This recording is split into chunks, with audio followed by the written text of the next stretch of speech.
This week on the nonprofit news feed, we're talking about New York City floods. We're talking about medical debt, and we're going to talk about sharpshooters and helicopters for a nonprofit. Well, we'll get there. How's it going, Nick? It's going great, George. Enjoying a bright, sunny day in Manhattan, which contrasts quite starkly with last week, in which New York City experienced essentially historic flooding that completely overwhelmed the system. And we want to start with this as our top story because it has lots of different threads regarding issues that our audience cares about. So, our top story is that floods last week left New Yorkers stranded, bewildered, as typically dry streets became overrun with water, as documented in videos and pictures that you can find at our newsfeed and in the show notes. Neighborhoods like Williamsburg, Park Slope, even downtown Manhattan were overrun with water. The floods particularly impacted Lower Manhattan, Brooklyn, and Queens, and renewed calls from New Yorkers to double down on climate resiliency in America's most populous and most densely populous city. At one point on Friday, George, virtually all New York subway lines were either fully or partially suspended, which any New Yorker would know grinds the city to a halt. We also had one story out of Bushwick where migrants who had exhausted their legal right to shelter, I believe it's 90 days, were unceremoniously dumped into the rain during these floods before the city eventually reversed course. So, as New Yorkers across the city figured out how to get home, and we can talk about the lack of government coordination there, many wondered aloud how the city could adapt to these weather phenomenon that, these once in a century floods that seem to be happening every year or so now. And particularly, how can we adapt an infrastructure that's quite frankly outdated and old and build it up in time to address the immediate effects of climate change? One such project has already begun down in downtown Lower Manhattan after Hurricane Sandy completely decimated Lower Manhattan. And in the financial district, flooding the Brooklyn Battery Tunnel. George, some of those businesses down there didn't get power back for half a year later just because of the water damage in those big skyscrapers. So there is a Lower Manhattan battery resiliency project, which is kind of really cool. As far as the Army Corps of Engineers, essentially they're building up essentially like natural kind of flood barriers for Lower Manhattan, which a historian of Manhattan will tell you didn't exist in the first place even 150 years ago. Most of Lower Manhattan is actually landfill. It was intentionally filled in. That is land that they invented. So you can read more about those efforts to protect neighborhoods like South Street Seaport, the Battery, and even the World Financial and World Trade Center, which are at really severe threat of flooding. But George, this brings into question our largest city is not adequately prepared to deal with the immediate effects of climate change, which are very obviously happening in the now. And it exacerbates all the social issues that the nonprofits we talk about care about. It exacerbates children's nonprofits. Schools were a complete mess last Friday. Migrants coming to the city. The migrants themselves are in literal danger because the city is throwing them out of housing. George, if we can't address climate, we can't address any of the other social issues that we need to tackle and that nonprofits are often tasked with tackling. So, George, where do we go from here?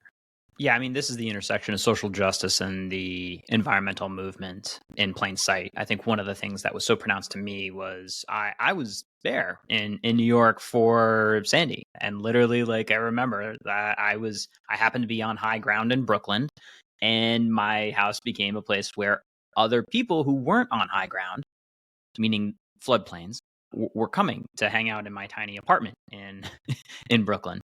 And one of the things that I think we're going to have to start looking at a bit more is the idea of where flood zones are, where, frankly, there are more likely to be income disparities. And you're going to realize very quickly that the high ground is better priced. And you're finding communities that, frankly, may struggle disproportionately live below that floodplain. And you don't have to look very far into history, including not limited to New Orleans, and what happens when, frankly, climate change begins to meet reality. And what struck me here is that this wasn't a hurricane. This was a storm, right? Category storm. And it shut the city down. I think it's worthy to take note that if it can happen in New York, it can happen anywhere. And I think there's a lot of second order effects, as you mentioned, particularly with communities in crisis or that live below the floodplain, frankly. Yeah, George. Climate change is also a social justice issue, and the effects of it are intersectional. And I think that nonprofits, especially going forward, are going to be increasingly aware about it, especially as we think about, all right, you have a kid in school, you're a parent who can't get off work. Their kid is now in an unsafe school. This happened. Many schools in New York City literally flooded, and it was pandemonium. How do you go get your kid? If you're at a job, you can't leave, right? And that brings us into the cost of childcare is exorbitantly high. And it's all interrelated. So I think that nonprofits, as we continue to move forward, need to think intersectionally and holistically about how social justice issues, social services that nonprofits may be touching are exacerbated and impacted by climate emergencies, disaster management, all of the above. Yeah, I think there is a pronounced takeaway here for me is also that, as you said, disaster preparedness, emergency prep is no longer something that lives in a pamphlet. It lives in your day to day. And it gives you a reason when you're communicating in and around this topic of saying we provide these resources to the community. And why now? Because it is worse than ever, because of the potential for storms like these. This is why our work matters for your fundraising, but also for your community outreach. And I don't mean to say use this as a scare tactic, but it's an urgency tactic in your communications, in your outreach, and making the case for, frankly, we're not stopping climate change tomorrow. There are going to be more storms with the capability of doing this to the largest cities in our country. So I think there is an opportunity for nonprofits to look at this with this new type of urgent communication. Absolutely, George. Hit the nail on the head. By the way, if you're interested in tech data and the intersection between tech and data and emergency disaster response, the United Nations actually has some really cool under the radar projects on data and disaster risk reduction. There are teams of open source investigators and projects, collaborations with Google, data researchers, et cetera, that have essentially mapped out every single building in Morocco that was impacted by the earthquake. And then they did the same in Libya. They have open source maps that have documented every single building in Libya to even potentially guide rescue crews into areas that need attention using all sorts of satellite imagery. There's a whole world of data risk reduction and resilience happening both at the international as well as the regional level. So if you're interested in that, there's some phenomenal governmental, non-governmental, and open source partnerships using data and tech to improve climate resilience and disaster response around the world. Yeah. And there are, of course, videos and assets if you are looking for more information on this in the nonprofitnewsfeed.com weekly newsletter summary sent by Nick. Nick, you notice I started putting your name in there. I'm going to I think people want to know that you're the human writing this. So there's that. Absolutely. Yeah, and those videos are pretty crazy. You know, George, I think every New Yorker at one point in time wishes that the FDR just fell into the ocean. But this was a little too much. Not while you're on it. How about that? Not while you're on it. Exactly. All right, Just I'm going to take us into again. I'm going to take us into our next story. And this one comes from Time. And this one's a little bit complicated, but I think it actually really underscores an issue that we talk a lot about on this podcast. And it goes into the history and the background of it. So in June, a New York Times investigation revealed that a wealthy nonprofit hospital system in the Midwest had been withholding care from debt-strapped patients. And this article kind of documents the history of how we got here with our very, very enormous, ginormous, overwhelming nonprofit hospital systems, how this came to dominate the American healthcare system, and how these quote unquote, again, nonprofit hospitals, which by definition receive tax breaks and in many cases even subsidies to be built for communities, are straddling patients with debt. The argument, of course, being that they are straddling patients with debt not in the public interest, against the ethos of what it means to be a nonprofit. So this is a long article, George. I think if you're interested in nonprofit healthcare systems and medical debt and the history of how we got here, right? It wasn't just like this popped up, right? This is by design. There's policy choices that were made 100 years ago, 70 years ago, 50 years ago that helped us get to this point. And I think that understanding some of that background can help us better understand the problem as it exists today. But George, what do you want our nonprofit listeners to take away from this article? I think it's the consequences of ambiguity, which means there's one very interesting, I'd never heard of this before, Hill-Burton Act. And there was, strong bipartisan support, but there was some disagreement between some Republicans and Democrats about this process. With this Hill-Burton Act in 1946, it basically said, yeah, nonprofit hospitals, 501c3s, you get tax exempt. And frankly, it led to what was good, a hospital building boom that included 40% of our country's counties that lacked hospital care in 1945 to get built. But as a result, hospital prices kept increasing. And one of the reasons is that they had the stipulation in this Hill-Burton Act saying that in order to receive this construction funding and basically this costification, they had to provide a, in quotes, reasonable volume of free care to residents who could not afford to pay. There is all manner of sin hidden in those words, reasonable volume. And it has been used and misused. And you saw the New York Times talking about that, and groups like even McKinsey, the consulting firm, being hired to help these hospitals basically come up with ways of squeezing the people who could not afford to pay, even though there very much is, in terms of the classification for 501c3s, legal standing for them to receive free care, because you, if you are listening in America, as a taxpayer, are subsidizing this. And, we keep bringing it up because healthcare is at the root of so many issues of our country. It is the number one reason someone will go bankrupt is because of an unexpected medical bill.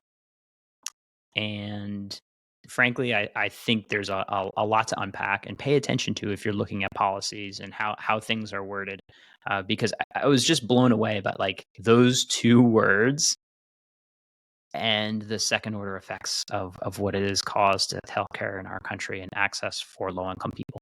Yeah, George, I think healthcare disparities are one of potentially the most salient social justice issue of American social and cultural and political and economic life, and quite frankly goes untalked about because the system is just such a behemoth. It almost feels daunting to try to be like, where can you begin on these intricacies? But I think you underscore. Start there. Reasonable volume. Define that. Yeah. What is reasonable volume? Come on. Obviously, there's a lot of laws. The Affordable Care Act came out in 2010, did quite a bit for increasing access, but we're still not there as that times. And other articles have revealed about the failure of nonprofit hospitals to support those in need. Absolutely. All right, George, I'm going to take us into our next story. This one is neither happier, it's not happier, but it's definitely weirder. I just wanted to hear you have to explain it. I'm just really excited about this. George, this comes from the esteemed journalists at Yahoo News, And the title is that a nonprofit wants sharpshooters and helicopters to kill over 2,000 invasive deer living on California's Catalina Island. So the nonprofit that manages much of Catalina Island, it's a conservancy group, as many, big parks are managed, are seeking to cull some of the 2,000 mule deer. So these are deer that are invasive to the island, but they have been there since approximately 1920. Catalina Island is just a short boat ride off the coast of Southern California, welcomes about 1 million tourists a year, quote, seeking a peaceful respite from the hustle and smog of Los Angeles. But the nonprofit that administers the island, home to about 4,000 people, says its existence is threatened by these deer. So, and that issue is exacerbated by the fact that climate change has made vegetation, what the deer need, more scarce to survive, and has created some complicated dynamics between advocates who feel differently. So, George, I have 2 questions for you. 1, have you ever been to Catalina Island? 2, where do you fall on the deer issue? All I know of Catalina is the joked about in some movies Catalina wine mixer, which is a joke I think in Step Brothers. This is an interesting issue because you've got on one side of the fence a conservation group, and then the other is the Humane Society that operates in the region, saying like, look, the mule deer have been on this island for 100 years, and it's part of our island's appeal, and that is a quote from Diane Stone of the Catalina Island Humane Society. And so there's a bit of a battle there. While they're not like opposed to killing deer, they say hunters can already sign up for expeditions to do this, as opposed to just sort of killing them all. I don't know. It was an extreme headline, and I found it interesting. The petition, though, to oppose the mass culling now has over 3,200 signatures, and note the island only has 4,000 residents, people year round. George, something tells me that Californians have a lot of strong opinions on this kind of thing. I find it interesting when you've got somewhat seeming like progressive nonprofits on both sides of something like an environmental issue, and it's complicated. The truth is, overpopulation of a certain species that is invasive can do tremendous damage. I go up to Northern California and see what happens with like the Asian beetle wrecking literally tree after tree after tree, which has pretty tough side effects on forest fires and things like that. And so, it's certainly a problem all over California, not just limited to Catalina. Absolutely. All right. I think it's just about time for that feel-good story. And this one comes from the JED Foundation. The JED Foundation is a client of ours here at Wholewhale. We love the work they do, just a tremendous teen and youth mental health advocacy organization, providing resources for teens and young adults experiencing all sorts of mental health issues, as well as advocating for suicide prevention. They have teamed up with the quote Glow Getters, students from the Stevens Institute Technology from the great state of New Jersey, who launched a program called Neon Nights, which raises awareness around mental health, and raised approximately $13,000 for mental health programming and featured close to 100 students at the inaugural parade and a glow-themed dance party on campus. And the student volunteers just did an incredible job of putting this together. And they worked with the Stevens Institute Greek Honor Society, Diversity and Inclusion Committee, and other student volunteers. So it's really exciting to see student activists caring about issues like this, as well as getting some institutional support from organizations like the JED Foundation to make this possible. Yeah, great engagement, the rising generation, and shows that many people care. Hopefully they're going to have a great time over Halloween as well. All right, Nick, we were talking about conservation, so I feel like I have a joke in line with this. What does the Great Bear Foundation call bears that lose their teeth? What does the Great Bear Foundation call bears that lose their teeth? George, I don't know. Gummy bears? Ah, Yep. I I see. feel like I see. you had that one. You had that one. It was right there. So Right the there. Great Bear Foundation is a real nonprofit organization dedicated to the conservation of bears and their habitat around the world. The foundation, created in 1981, is a voice for bears, and they have offices in multiple states. Everywhere wild bears exist, they have been forced to adapt their habitat and changes caused by human population growth. And so this group is looking out for them. So huzzah to that. As a final reminder, we do have a lot of extra products that we'd love to talk about. One in particular is causewriter.ai. Causewriter.ai has courses now that are open to anybody to learn more about what things like GPT, LLMs, generative AI, what's going on here, kind of starting points for understanding more about how you can use this amazing technical lever to do more work at your organization. All right, Nick. Thanks, as always. Thanks so much, George. Talk to you later.